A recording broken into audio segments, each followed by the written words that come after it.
Oh, hey. It's a fucking shit show.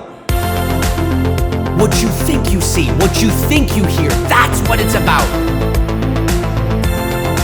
Mood and atmosphere. No, it's fucking garbage. It's garbage. Mood and atmosphere.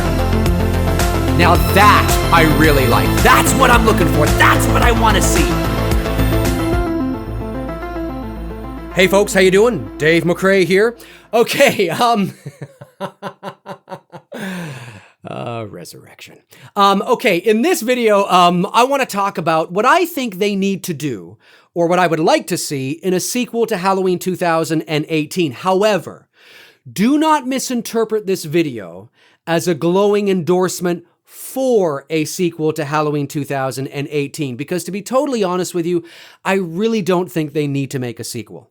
I couldn't care less whether they did or not. Okay? And that's not because I hated Halloween 2018. I didn't hate Halloween 2018. I may not have been having multiple orgasms over it like many of you guys, but I certainly did not hate the movie. It's definitely one of the best Halloween sequels that they've done, but I did have issues with it. And if you guys want to know what those issues are, and you are new to my channel and you may not have seen my review on the movie, there is a video from a few weeks ago that I posted on opening weekend, and the thumbnail is the epic Halloween 2018 review. I think we're closing in on something like 30,000 views for that video, which is kind of cool. And I go in depth. So, you can check that out. I think it's like an hour long. So that video, I talk about all the issues, the things I didn't like and the things that I liked. So, but I always come at these type of videos from the perspective of, they really don't give a frog's fat ass what I think. Like, really, at the end of the day. And nor should they. I mean, they're going to do what they're going to do. I mean, it's a business after all. And I understand that. So, but I always come at it from the perspective of, well, if you are going to do it, well, then here's what I think you should do that's going to give you the best probability of success and sort of maybe even please the fans. But I certainly don't think they need to make one. But, you know, to be honest with you, I think Halloween 2018, even though they've ended it in sort of a nice little loose bow, they've wrapped the ending with, you know, it's wrapped up, but there's a loose bow on it. They've given themselves some wiggle room, obviously, if they want to do a sequel. The ending does feel complete to me. The ending is very symbolic to me in, you know, you got the three women in the back of the truck and Allison is holding onto the knife, and that's very symbolic in terms of strength. The fear is now beginning to transition into strength, and there's a lot of different ways to read that. It does feel complete. I don't think, if they never made a sequel, hypothetically, if they never made a sequel, I don't think 5 years from now, Halloween fans would be going, God, oh man, I wish they had made a sequel to that movie. Like, what happened next? Oh, I always wanted to know what happened to Allison. I always wanted to know what happened to Karen, man. Oh man, what happened to Lori? I mean, I don't think people would be thinking like that. I mean, maybe some of you, maybe some of you would be like, oh, I'm so disappointed. But the ending does feel complete. Like I said, there's a loose bow on it. Like, oh, I know, we didn't see Michael, he was there and then he was not in the fire and then where is he? And I get that. But I just don't, it does feel complete. And if they never did make a sequel, you would just assume that, well, he wasn't there because, maybe he walked around the corner because he's trying to get out, or I don't know, he burned in the fire. I mean, that's how I see it anyway. But like I said, they don't give a frog's fat ass what I think, nor should they. So I come at this from the perspective of they're going to do this. So what do I think they need to do? Okay. Well, as we know, Jamie Lee Curtis said that she's open to coming back to reprising her role as Laurie Strode, but only if David Gordon Green directs. Well, if David Gordon Green doesn't want to direct, or they don't want him to direct, which would be strange, but if they don't, and Jamie Lee Curtis does not, therefore she does not come back, don't bother doing the sequel. Don't bother. Fuck it. Okay? And there's very specific reasons for that, which I will get into soon. The only way I think they should do a sequel is if, in fact, Jamie Lee Curtis as Laurie Strode does come back. And here's the reason.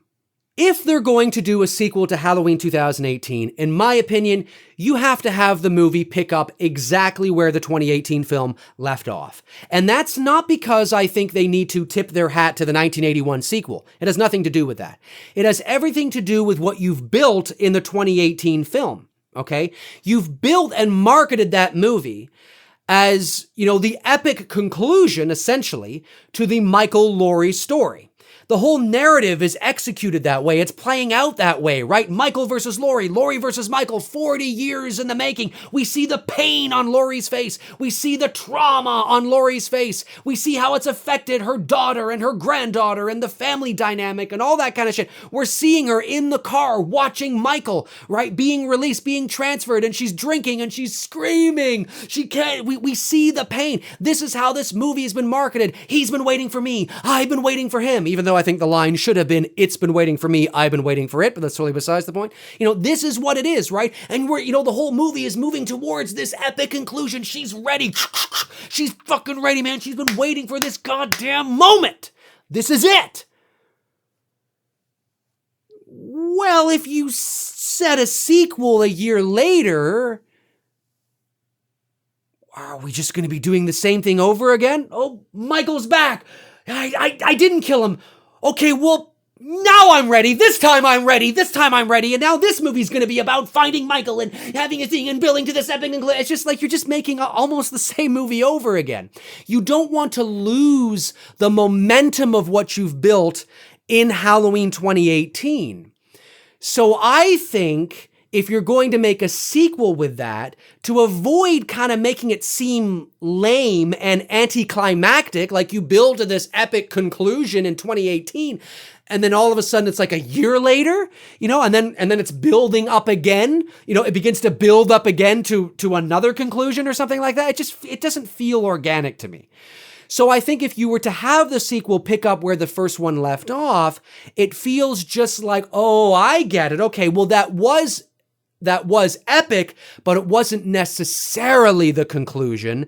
So the sequel feels like we're just extending the story now, right? It feels like, oh, okay, this is what's happening next. It feels more like there's a bit of, maybe you're on a roller coaster and there's a bit of a dip, but you're starting to go up again. And that dip isn't dramatic because there's not all that time in between.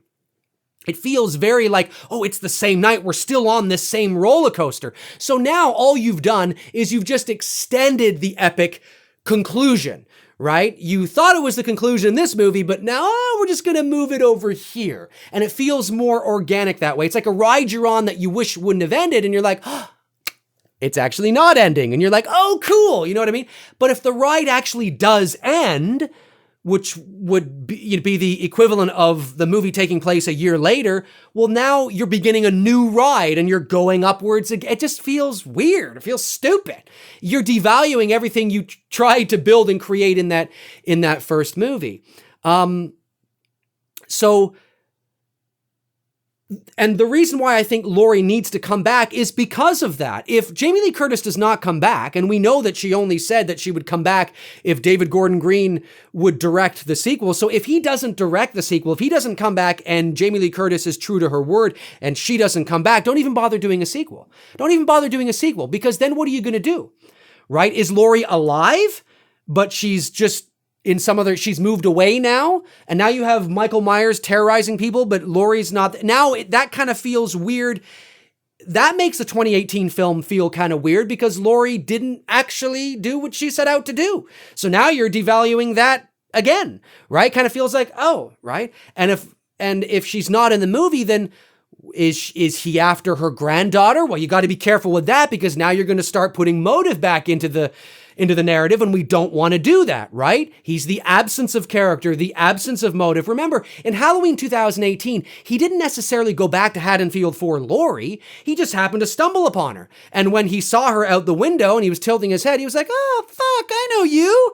You're here too? Bonus! Do you know what I mean? But it wasn't necessarily the driving force, right? So we have to keep that in mind, that if you're going to make a sequel without Jamie Lee Curtis, but you want to center it around Alison Strode like a year later, Okay, let's think about this for a moment, right? And you also have to factor in, well, if it is a year later and he's just walked off into the ether, well, where has he been? And then, of course, you also run into the fact, well, if you don't want to do that, what are you going to do? Capture him again? You're not going to want to do that. You're not going to have him captured again only a year later to escape again. I mean, it's just like, come on, right? So I feel the only thing that makes sense is to make a sequel with the mind frame in mind that this is the conclusion. Because like I've said ad nauseum on this channel, guys, you know me. I've said it, mark my words, if they think they're going to have another series out of this and they're going to make 5 or 6 more movies with Michael Myers, you're going to get the fucking shit shows you got with 5 and 6 and, Resurrection or whatever movies you think are shit shows, you're going to get them. Because narratives wear thin, ideas wear thin, characters wear thin, the sensational tends to creep into the narratives because they have to justify why he's still around. No way, man. You might be able to make a sequel to this movie and have it be not bad, pretty good. Not bad. But if they think that this is a new series with Michael and there's going to be a part 4 and 5 and 6, as the villain in Taken would say, good luck. Now, this is what I think they should do to get the ball rolling. Keep in mind that I have not flushed out this idea from beginning to end. This is what I just think they need to do to get the ball rolling. But if you want me to do a future video where I actually flush all that out, comment below and let me know. But this is what I think they need to do to get the ball rolling, to keep that momentum and pacing there while introducing something new that makes it interesting. Okay? This is what I think they need to do. The movie picks up with the girls and Laurie in the back of the truck. Okay? And it's driven by not Michael Myers, it's driven by some local, and he drives them to the hospital. The girls are cut and bruised, but they're okay. They're not bad. They're a little shaken up, but they're okay. Laurie she's cut a little bit. Maybe she's broken her arm, or maybe she's separated her shoulder from the fall off the balcony or something to that effect, right? Because, obviously during the climactic moment of the 2018 film, maybe you didn't notice that through her actions because the adrenaline was pumping through her and she was able to get through it because she had to save her family. But now that things have sort of calmed down and she's being taken to the hospital, we realize that, oh shit, she separated her shoulder or her arm is broken or whatever the case is. So she's a little more kind of affected that way. And she's, a 60-year-old woman, right? So she's taken to Haddonfield Memorial Hospital. But keep in mind, the Halloween massacre at the hospital from the previous movie back in 1981 never happened, right? That did not happen in this new canon. There was never a massacre that happened. So you have to keep that in mind. So she's taken to the hospital and they're attending to her in this room. Her daughter and her granddaughter are in another room being attended to because they're not quite as serious. Laurie's being stitched up. Maybe she's having a few x-rays done. We kind of see that. She's shaken up. She feels okay because she believes that she's taken care of it now. It's over. It's over, right? She's in bed and she's sort of recovering and they're cleaning her up and things like that. And things have calmed down now. The pacing of the movie hasn't dropped like it would if it was like a year later, but it's just kind of taken a bit of a dip, right? As things do to kind of calm down. Things feel safe. We're at a hospital. There's a sense of security. There's a sense of calmness. There's a sense of everything's okay now, right? You're out of the woods. Well, in comes a doctor. And it's quiet, like things seem calm, cool, and collected. In comes this doctor. Maybe you hear like beep, beep, which is just like her heartbeat or something to that effect, or you hear machines or whatever. She's not unconscious or anything. She's alert, but there's obviously, the environment of a hospital. Dr. Santa, line 5, please, Dr. Santa. Whatever it is, right? This doctor opens the door and comes in. He's got a lab coat on, like, a white coat and a stethoscope. And he looks really familiar. And Laurie looks up at him and he looks down at Laurie and maybe a nurse leaves or whatever. So now it's just the two of them. And he's like, how are you, Laurie? And she's looking at him like she knows him. And we're like, we know this guy. Who is this guy? It's Tommy fucking Doyle. But it's not Paul Rudd playing Tommy Doyle. It's Brian Andrews, the guy who played Tommy Doyle in Halloween 1978.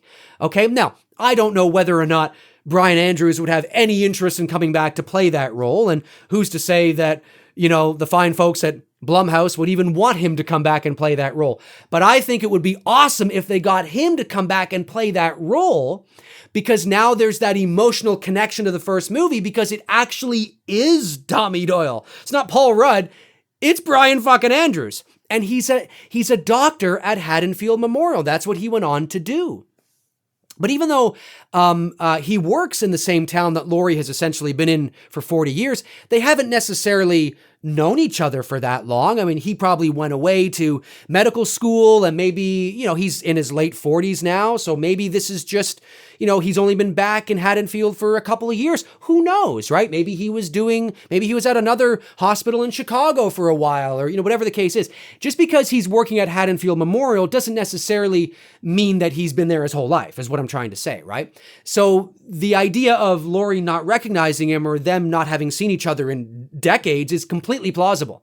And he walks over to her, and he's heard about what's happened, right? Because now it's starting to get out on the news.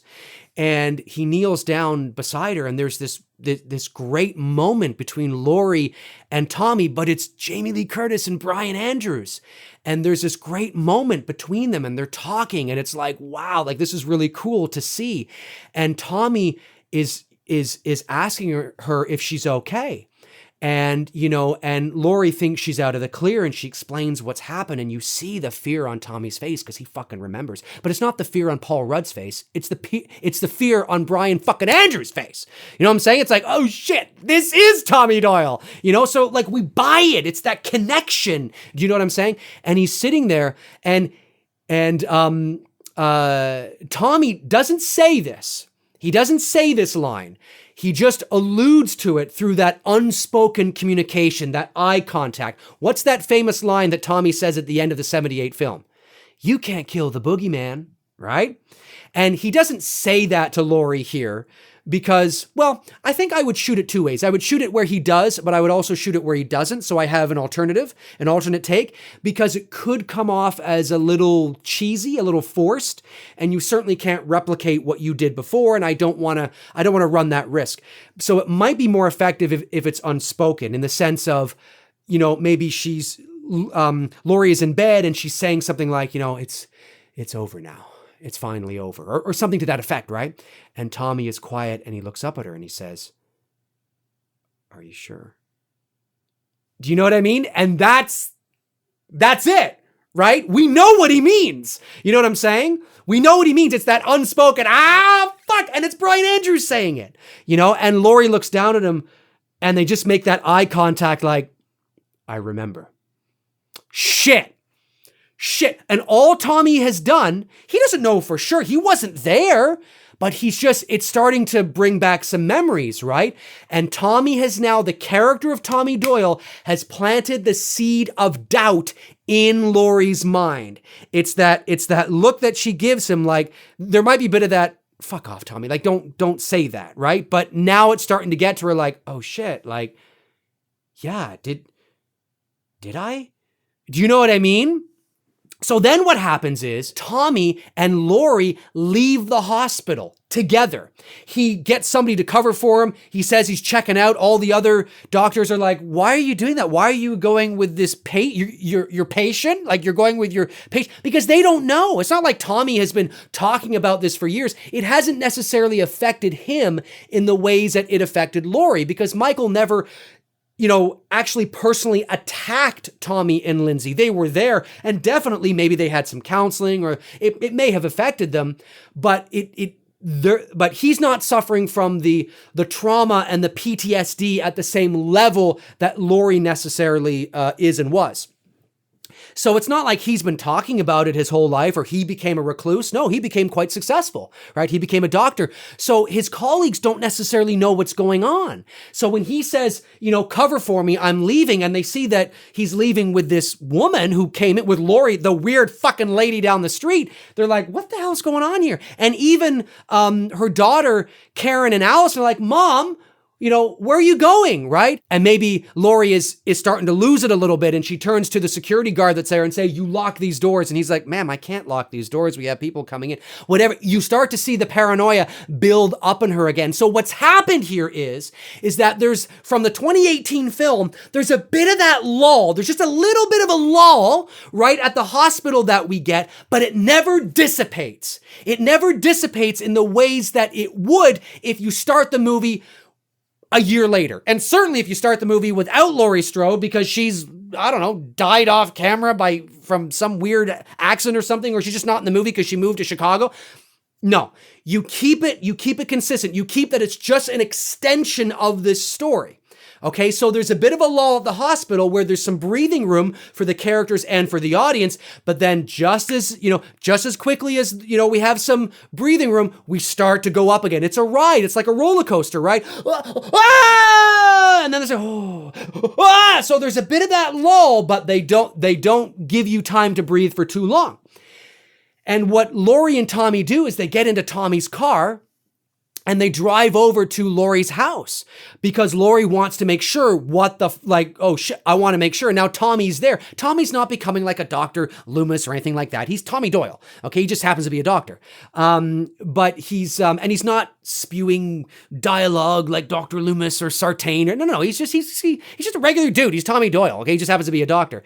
But he's gone with her because it's that connection, right? He remembers, he knows. So they go over to Laurie's house, which is still in flames, but the fire department is there, trying to put the fire out, and they get out of the car and Laurie's trying to ask the fire department and the police that are there now, did you find the body? Where's Michael? Show me the body, all that kind of shit. Tommy is sort of there in the background, but he's kind of, there, and people are asking, who are you? Why are you here? And all that kind of shit. Now, as Laurie and Tommy are standing there amongst the fire and the firefighters and the police trying to figure out, if the body is there and all that kind of shit, you can see in the distance that a storm is coming, right? You can see like some sheet lightning kind of go like that kind of shit, right? You can see it's coming. And Tommy, as Laurie's trying to figure out what's going on, and she's being Laurie Strode, right? Trying to talk to the police and things like that, because they all know her. They know her that she's they know now that Michael is definitely back. So they're taking her a little more seriously, but she's still Laurie Strode and she's still quite forceful, and they're trying to calm her down and say, we don't know yet. We're trying to put out the fire. Calm down. We're going to look for it. We're going to try to figure it out. Everything's okay. The police are here. We got everything. And as that's happening, Tommy is looking, and he's the one that sees the storm is rolling in, right? There's a storm coming, a literal thunderstorm with rain that is on the horizon, okay? Which is great because this whole idea that I have, now I don't have it flushed out from that point to the end of the movie. I want the conclusion to the movie to take place at Smith's Grove Sanitarium.